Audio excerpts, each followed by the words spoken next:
What's going on, Dylan Conrad, Metabolic as Fuck, podcast, YouTube, all that good stuff. Today I'm going to talk to you about doing these things if you want to mess up your hormones. Surefire way to get it done. Before I get into that, if you're watching this on YouTube, please like, subscribe, turn ding notifications on, that little bell button there. If you're listening to this on Spotify, iTunes, bell button, leave a review, helps the algorithm, helps me help more people like you, and that's why I was put on this earth. My dad told me actually when I was born, he said that's why he was put on this earth. But I think he was drunk. I'm gonna get back into it. I actually don't think he was drunk. My dad, here's a fun fact. I started a podcast out with fun facts. My dad, he's a ex-hippie, wild child. Shout out, Dad. You're probably not watching this or listening to this. I don't think he knows how to operate YouTube, to be honest with you, or Spotify or iTunes. Probably doesn't even know what a podcast is. But he partied into my teens. Went to Woodstock, when he was younger. But he actually, he didn't have any issues or anything. Didn't really go to AA or NA. But he gave up drinking and other recreational activities. I think God, it's gotta be, how long is Allie now? I think it's 8 or 10 years. So shout out to you. But yeah, let's get back into it. So if you want to mess up your hormones, do these things. Obviously I'm being sarcastic. Don't do these things. Stay away from them. Okay. So if you want to mess up your hormones, right? A lot of hormones out there. And you can listen to my stuff. Cortisol is holy grail.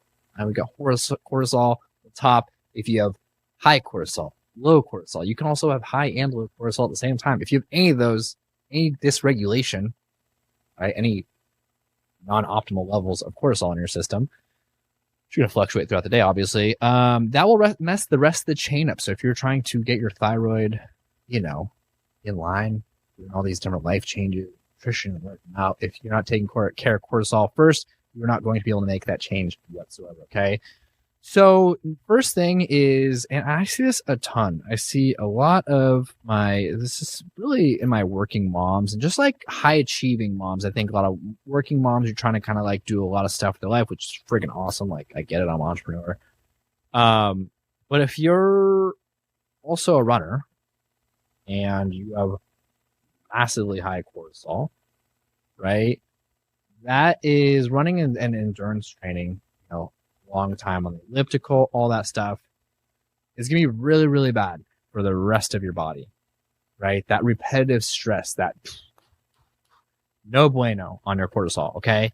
So if you do have high cortisol, strength training and traditional HIIT, not going to an Orange Theory class or a group workout class at Equinox. If you don't know, Equinox is the bougie gym I'm banned from.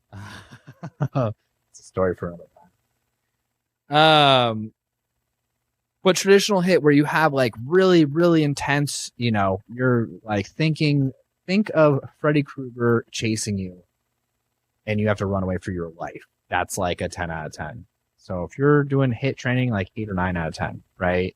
And then you're resting for at least a 2-to-1. So if you did, 10-second all-out sprint, you're resting for at least 20 seconds. All the research on HIIT, by the way, is done.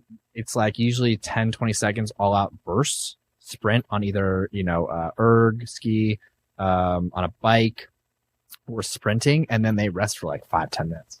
And then they basically do it again. So that's number one, is endurance. Long endurance. I'm not saying dude, if you love running, I'm the first to say you should be doing the exercise that's realistic, right? And you actually enjoy. And if running is realistic for you and you actually enjoy it, that's totally fine. Keep it in there, but change up how you're doing it. So change it more to low intensity, high intensity, adding some sprints in there and then walking a couple walks, right? That'd be an easy change, right? So that's number one. Number two is chronic dieting. Okay.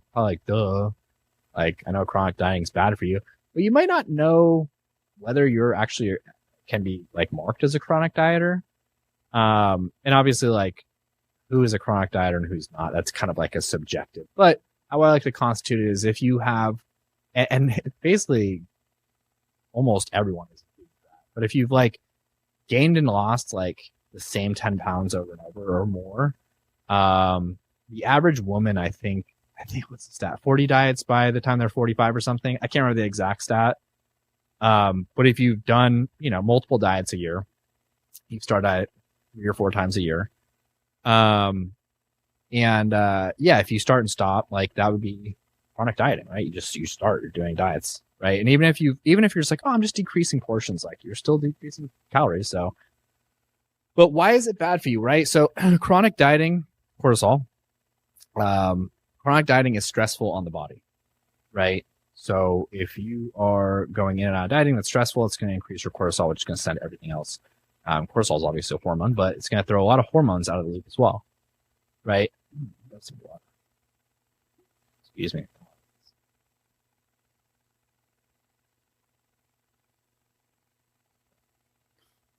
I'm back from my water break. But cortisol is the biggest one on chronic dieting. There's a lot of other things that are going to be affected, like your ghrelin and leptin levels. So leptin is the hunger hormone, and leptin basically tells your body when you're satiated, right? And so if you're chronic dieting, your leptin is going to be off, which is going to make you not hungry at all, which is going to make you undereat, right? Downregulate metabolism, or overeat, putting in a calorie surplus, causing you to gain weight, right? If we're looking at leptin, we're eating these meals and we're not getting satiated at all. Like, why is this meal filling me up?